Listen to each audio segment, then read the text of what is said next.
Vamos lá então, pessoal, para a nossa aula prática de epitélio de revestimento do tipo simples, né? O epitélio de revestimento do tipo simples é formado por uma única camada. E as células que formam essa camada podem ser achatada, né? Recebendo, pode ser meio o que lembra um pavimento, que você chama de pavimentoso, né? Ela pode ser cúbica, aí ela recebe o nome de cúbica. Ela pode ser colunar, aí recebe o nome de colunar. E ela pode ser fake news. É a pseudoestratificada. Por que fake news? Porque é uma camada só, uma do lado da outra, tá vendo? Ó, aqui tem uma, aqui tem outra, aqui tem uma, aqui tem outra, tá vendo? Só que, a hora que você olha de baixo para cima, de cima para baixo, você não olha de lado assim, né? Mesmo quando você olha de lado, você não consegue cortar só uma fileira aqui, você corta 2, 3 fileiras. E a hora que você olha por transparência no microscópio, você vai ver que parece um monte de camada. Por isso que ela é pseudoestratificada, porque é um falso estratificado, ela não tem muitas camadas, ela tem uma só, né? Canta a musiquinha da barata pra ela. É mentira da barata, ela tem uma só. Hi, hi, hi, ho, ho, ho. Ela tem uma só. Vamos lá então para os exemplos práticos. Vamos começar com o pavimentoso. Olha só como o núcleo é achatado. A gente não consegue ver a célula porque não dá para ver a membrana na microscopia óptica de luz de campo claro. A menos que você faça uma imunohistoquímica para marcar a membrana. Você não vai conseguir ver a membrana. Então a gente marca pelo núcleo, ó. O núcleo de revestimento de vaso, né? E uma outra coisa, não é só o formato da célula, é o lugar onde você está. O que é que reveste veia? O que reveste veia sempre é pavimentoso. Por quê? Porque se ele fosse cúbico, se ele fosse colunar, ele virava pavimentoso, entendeu? Que nem palmeirense corintiano vira São Paulino, entendeu? Por quê? Porque a pressão aqui na veia, a pressão na artéria é muito grande, não tem jeito de ser colunar não aguenta pressão. Entendeu? Então você tem que pensar no aspecto adaptativo, né? Você tem que pensar na vantagem adaptativa, né? Então, é óbvio que os vasos sanguíneos que por uma mutação aleatória formaram-se com uma parede colunar não tinha muita vantagem adaptativa, não aguentava pancada não. Para aguentar isso aqui tem que ser achatado mesmo, tem que lembrar um pavimento, né? Tá ok? Então aqui é uma imagem tirado de uma fotografia tirada de uma lâmina que tinha uma veia. HE é porque é hematoxilina eosina, é a coloração. 400x é o tamanho do aumento que a gente fez aqui, objetivo de 40, mais 10 do ocular, 400x. E aqui tem a indicação da imagem. Ó. Observe o formato achatado do núcleo das células constituintes da parede do vaso venoso, entendeu? Então na prova você tem que se ligar nisso, ó. Parede do vaso venoso. Pô, será que vai ter prismático colunar aqui? Não, né? Bora. Aqui, ó, as pleuras, né? Aqui no caso do pulmão, mas você tem a pericárdio, você tem a peritônio, né? Elas também seguram muita pressão. Então, esses lugares que recebem muita pressão, geralmente, né, são tecido pavimentoso, tá ok?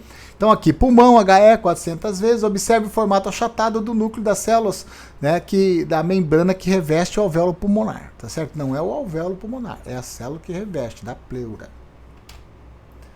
Certo? A lâmina é de pulmão, mas onde está a célula achatada é na pleura.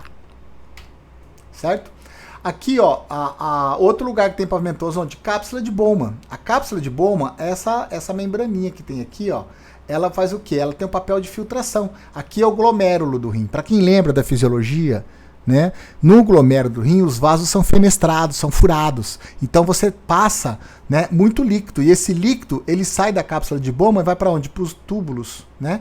Para os ductos e túbulos renais, né? Vai para o túbulo renal, proximal, alça de L e depois distal. Só que a hora que para ele sair da cápsula de Bowman e chegar nos túbulos, tem que passar por essa membrana aqui, ó. Essa membrana tá cheio de células pavimentosas, também com pressão, do mesmo jeito que a pleura, do mesmo jeito que o pericárdio, do mesmo jeito que o peritônio, né? Então é achatado, percebe que tá sempre associado com pressão.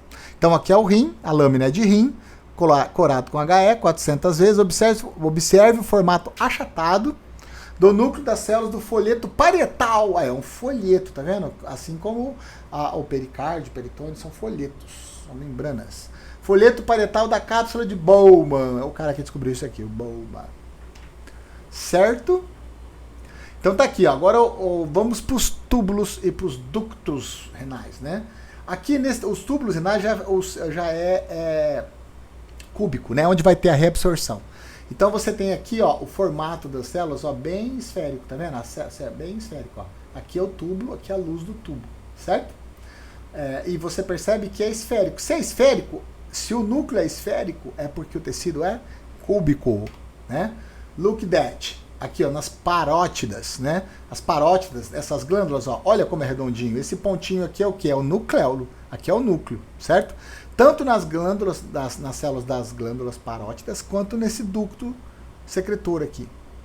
Certo? Nesse ducto secretor, as células são esféricas também. Você não consegue ver direito o limite. Tem que usar bem a imaginação para perceber que elas são cuboides, né? Mas você sabe pelo núcleo. É esférico. Certo? Opa, deixa eu falar aqui. Parótida, HE, aumente 400 vezes. Observe os núcleos redondos, esféricos das células do ducto, mas também das células da própria glândula. Okay? Agora aqui já é a tireoide, que fabrica a tiroxina, que é responsável pela aceleração do seu metabolismo. A galera que gosta de tomar um Termapro aí para ficar magrinho, para ficar fortão. É aqui, ó, aumenta a produção de tiroxina que ele atua. Aqui, ó, tireoide, HE 400 vezes, você vai ver o quê? Ó, o núcleo é esférico, não dá para ver o citoplasma, então ela é tecido epitelial de revestimento cúbico. Se o núcleo é esférico, é porque a célula é cúbica, acredite em mim, né? Aqui são os folículos tiroidianos, aqui dentro que você está vendo aqui é tiroxina, né? Uns estão vazios, outros estão cheios, né? Porque você cortou, você é uma esfera, né? Cada ducto desse aqui, cada folículo desse aqui é esférico, né? Quando você corta o líquido sai, e outros ainda o líquido está preso aqui. E aqui outro cúbico que é a parede do ovário. Olha como é bem redondinho. Aqui é o nucleolo, aqui é o núcleo. Não dá para ver o citoplasma, não dá para ver que são cubinhos, certo? Ovário, HE 400 vezes. Observe os núcleos redondos, esféricos das células da parede do ovário. A parede do ovário. Ok? E aqui o plexo coroide, que fica lá no buraco que você tem na cabeça, que a gente chama de ventrículo. Não é mais buraco, você fala ventrículo agora. Vou chamar você para jogar baralho, você vai jogar baralho, não jogar buraco? Não, vou jogar ventrículo. Agora eu sou universitário. Tá aqui, ó. Células. Nada a ver, né, professor? As células são esféricas. O núcleo esférico, a célula é cuboide. Certo? Aqui é no cérebro. Na verdade, não bem no cérebro. O cérebro está aqui, né? Aqui é o ventrículo do cérebro. 400 vezes. Observe que o núcleo é redondo, então a célula é cúbica. Agora chegou a coluna. Né? Chegou o popstar. A coluna, tá vendo? A colunar, dá para você ver a membrana. Olha só. Dá para você ver que ela é uma coluninha, tá vendo? Uma coluninha, outra coluninha. Dá para você ver que os núcleos, né, são achatados. Depende do ângulo também. Aqui não está um ângulo muito bom. Ele está achatado, mas para de frente para o fundo, né? De frente para o fundo é difícil. Ele não tá na visão lateral, está na visão frontal deles aqui. Por isso que eles não parecem tão alongados, né? Mas aqui, nesse caso aqui, a vesícula biliar, né? Mas eles parecem mais alongados aqui, ó, na cardia, por exemplo, ó, no aparelho digestivo. Aqui já parecem mais alongados, ó. Olha como são alongadinhos, né?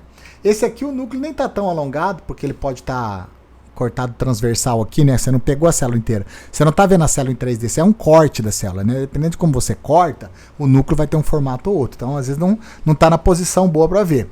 Mas aqui dá para você perceber que é uma coluna, né? Ó, dá para você perceber que é uma coluna. Mesmo que você não percebe o núcleo, você percebe que é uma coluna. E como eu falei, vesícula biliar, o revestimento da vesícula biliar de todo mundo, de todos os seus amigos aí na sala de aula, é colunar. Tem ninguém aí com revestimento pavimentoso na vesícula. Certo? Aqui, ó, a cárdia. Aqui já não dá para ver direito. Não, dá para ver também aqui, ó, coluninha, coluninha, coluninha, coluninha. Mas dá para ver que o núcleo aqui é esférico. Certo? E aqui no ovário, ó. No ovário também, colunar, né? Que já é mais difícil. Mas é compridinho, ó. Bem, um exemplo bem grande. Né? E o que é essa sujeira aqui, ó? Isso aqui são cílios, né? Esse aqui que ajuda o zoidinho. Ajudam os espermatozoides a chegarem até o seu objetivo final, que é o óvulo. Aqui dentro é tecido conjuntivo, aqui é vaso, tá ok? E não, ainda não acabou não. Tem aqui o da traqueia, o da traqueia, né? Olha os cílios aqui, dá pra ver bem os cílios aqui, né? E aqui, ó, pseudoestratificado. Olha só, quem acredita que aqui só tem uma fileira, né? Você tá vendo, é um porre de célula aqui. Como é que eu vou saber, professor? Olha, preste atenção na coisa que eu vou dizer. Traqueia e epidídimo é esse cara aí, ó, fake news.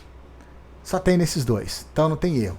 Porque às vezes você olhar isso aqui, você achar que isso aqui só tem uma camada, difícil, viu? Você tem que acostumar a ver o tecido, aprender e ver de onde que é. Sabe que o professor sempre dá uma palhinha para você. É da traqueia. Bom, se é da traqueia só pode ser pseudoestratificado ciliado, né? Que aí tem o muco aqui, aí cai a sujeirinha aqui, né? E o mucozinho vai levando até lá para cima, pega a sujeira do pulmão, leva lá pro nariz. E o cara que gosta de fumar um cigarrinho, não do demônio, o demônio também, qualquer cigarro. Fumou o cigarrinho, ele perde esses cílios aqui, ó, fica lesionado, perde os cílios. Aí ele fica fazendo o que para tirar a sujeira? Ele fica com o pigarro, né? Porque ele não tem mais os cílios, ele tem o pigarro. Então esse aqui é a traqueia, HE 400 vezes, você viu conosco aqui. Observe a aparência, várias camadas, mas é tudo fake news, é uma camada só. Just one. Aqui, ó, é o epidídimo, né? Tem uma diferença aqui, ó. Os cílios aqui batem, o muco leva a sujeira lá pro nariz, certo? Aqui, ó, é a parede do epidídimo, aqui é outra, né? O epidídimo também, pseudoestratificado, ciliado. Só que esses cílios que você tá vendo aqui, ó, eles não batem. Eles são cílios que aumentam a área de contato, porque há muita troca entre essas células e os zoidinhos que estão aqui sendo formados, estão aqui na espermatogênese, tá vendo? Olha aqui os cílios, como são grandes. E eles não batem. A função desses cílios aqui é aumentar a área de contato para realizar a troca entre as células e os zoidinhos que estão se desenvolvendo aqui, porque essas células aqui controlam o amadurecimento do zoidinho, do espermatozoide, certo? Não existe zoidinho não, viu? Eu é perdido que eu ponho. Vai escrever zoidinho na prova, que dou 0. Brincando, não dou 0 não. É isso aí, pessoal.